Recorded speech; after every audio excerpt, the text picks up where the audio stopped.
नमस्कार, digital news 18 मध्ये आपणा सर्वांचे स्वागत। आपण आजची सर्वात महत्त्वाची बातमी बघत आहोत महाराष्ट्रातून। महाराष्ट्रात चाललेल्या पक्षांतर बाबतचा विषय।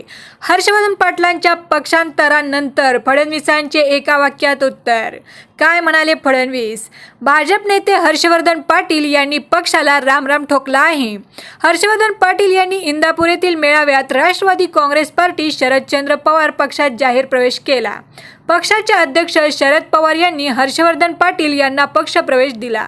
या पक्षप्रवेशाविषयी बोलताना हा जनतेचा उठाव आहे असं म्हणत हर्षवर्धन पाटील यांनी लोकाग्रहास्तव हा निर्णय घेतल्याचे म्हटलं आहे। हर्षवर्धन पाटील यांनी पक्षप्रवेशावर आता उपमुख्यमंत्री आणि भाजप नेते देवेंद्र फडणवीस यांनी एका वाक्यात उत्तर दिलं।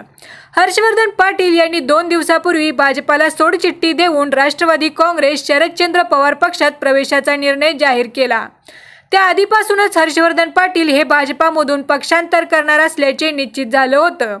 त्यानंतर सोमवारी इंदापूर येथे शरद पवार यांच्या उपस्थित हर्षवर्धन पाटील यांनी त्यांच्या कन्या अंकिता ठाकरे यांनी राष्ट्रवादी काँग्रेस पार्टी शरदचंद्र पवार पक्षात प्रवेश जाहीर केला आहे। या पक्षप्रवेशावर देवेंद्र फडणवीस यांनी मोजक्या शब्दात भाष्य केलं। नागपुरात माध्यमांशी बोलताना देवेंद्र फडणवीस यांनी हर्षवर्धन पाटील यांच्या पक्षप्रवेशाविषयी विचारण्यात आलं। त्यावर बोलताना देवेंद्र फडणवीस यांनी तुम्ही नवीन काय सांगताय, ही तर जुनी न्यूज आहे, ही आजची न्यूज थोडी आहे असं उत्तर दिलं आहे। त्याआधी देवेंद्र फडणवीसांनी शक्य ती मदत केली असल्याचे हर्षवर्धन पाटील यांनी म्हटलं होतं। इंदापूरमधील कार्यकर्ते अस्वस्थ झाले, जनतेने उठाव झाला आणि त्यांनी तुतारी हातात घेण्यास सांगितलं। राजकारणात असं पहिल्यांदा घडत असून लोकशाहीत लोकांच्या मताचा आदर करावा लागतो असेही हर्षवर्धन पाटील यांनी म्हटले आहे। हर्षवर्धन पाटील आमच्याकडे येणे शुभ शकून। संजय राऊत।